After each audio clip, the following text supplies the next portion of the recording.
ಹುಲ್ಸೂರಿನಲ್ಲಿ ಕತ್ತಲಾದ ರಾಜ್ಯ ಹೆದ್ದಾರಿ ಡಿವೈಡರ್ಗೆ ಲಾರಿ ಡಿಕ್ಕಿ. 1 ವರ್ಷದಿಂದ ಬಂದ್ ಆಗಿರುವ ಬೀದಿ ದೀಪಗಳು, ಅಪಘಾತಗಳ ಸಂಖ್ಯೆ ಹೆಚ್ಚಳ.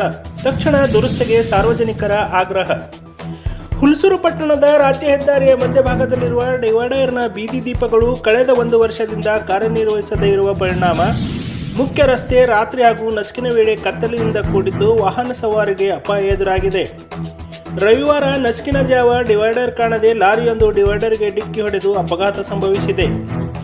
ಬೀದರ್ ಜಿಲ್ಲೆಯ ನೂತನ ತಾಲೂಕು ಕೇಂದ್ರವಾಗಿರುವ ಹುಲ್ಸೂರು ಪಟ್ಟಣದ ರಾಜ್ಯ ಹೆದ್ದಾರಿಯ ಮಧ್ಯಭಾಗದಲ್ಲಿ ಲೋಕೋಪಯೋಗಿ ಇಲಾಖೆ ವತಿಯಿಂದ ಕಳೆದ ಕೆಲವು ವರ್ಷಗಳ ಹಿಂದೆ ಡಿವೈಡರ್ ನಿರ್ಮಿಸಲಾಗಿದ್ದು, ಬಳಿಕ ಅದನ್ನು ಗ್ರಾಮ ಪಂಚಾಯಿತಿಗೆ ಹಸ್ತಾಂತರಿಸಲಾಗಿದೆ ಎನ್ನಲಾಗಿದೆ.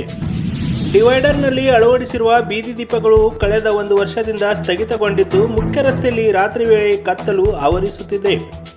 ಬೀದಿ ದೀಪಗಳನ್ನು ದುರಸ್ತಿ ಮಾಡುವಂತೆ ಸಾಮಾಜಿಕ ಹೋರಾಟಗಾರರು, ಪತ್ರಕರ್ತರು ಹಾಗೂ ಸಾರ್ವಜನಿಕರು ಹಲವು ಬಾರಿ ಲೋಕೋಪಯೋಗಿ ಇಲಾಖೆ ಮತ್ತು ಹುಲ್ಸೂರು ಗ್ರಾಮ ಪಂಚಾಯಿತಿಗೆ ಲಿಖಿತ ಮನವಿ ಸಲ್ಲಿಸಿದ್ದರೂ ಇದುವರೆಗೆ ಯಾವುದೇ ಕ್ರಮ ಕೈಗೊಂಡಿಲ್ಲ ಎಂಬ ಆರೋಪ ಕೇಳಿಬಂದಿದೆ.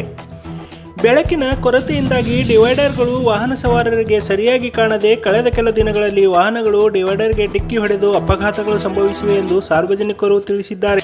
ರವಿವಾರ ನಸುಕಿನ ಜಾವ TS08UB5218 ನೋಂದಣಿ ಸಂಖ್ಯೆಯ ಲಾರಿಯೊಂದು ಡಿವೈಡರ್ಗೆ ಡಿಕ್ಕಿ ಹೊಡೆದು ಅಪಘಾತಕ್ಕೀಡಾಗಿದೆ.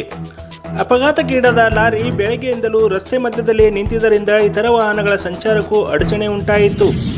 ಹುಲ್ಸೂರು ಪಟ್ಟಣದ ಪ್ರಮುಖ ರಸ್ತೆಯಾಗಿರುವ ರಾಜ್ಯ ಹೆದ್ದಾರಿಯಲ್ಲಿ ಪ್ರತಿನಿತ್ಯ ನೂರಾರು ವಾಹನಗಳು ಸಂಚರಿಸುತ್ತವೆ.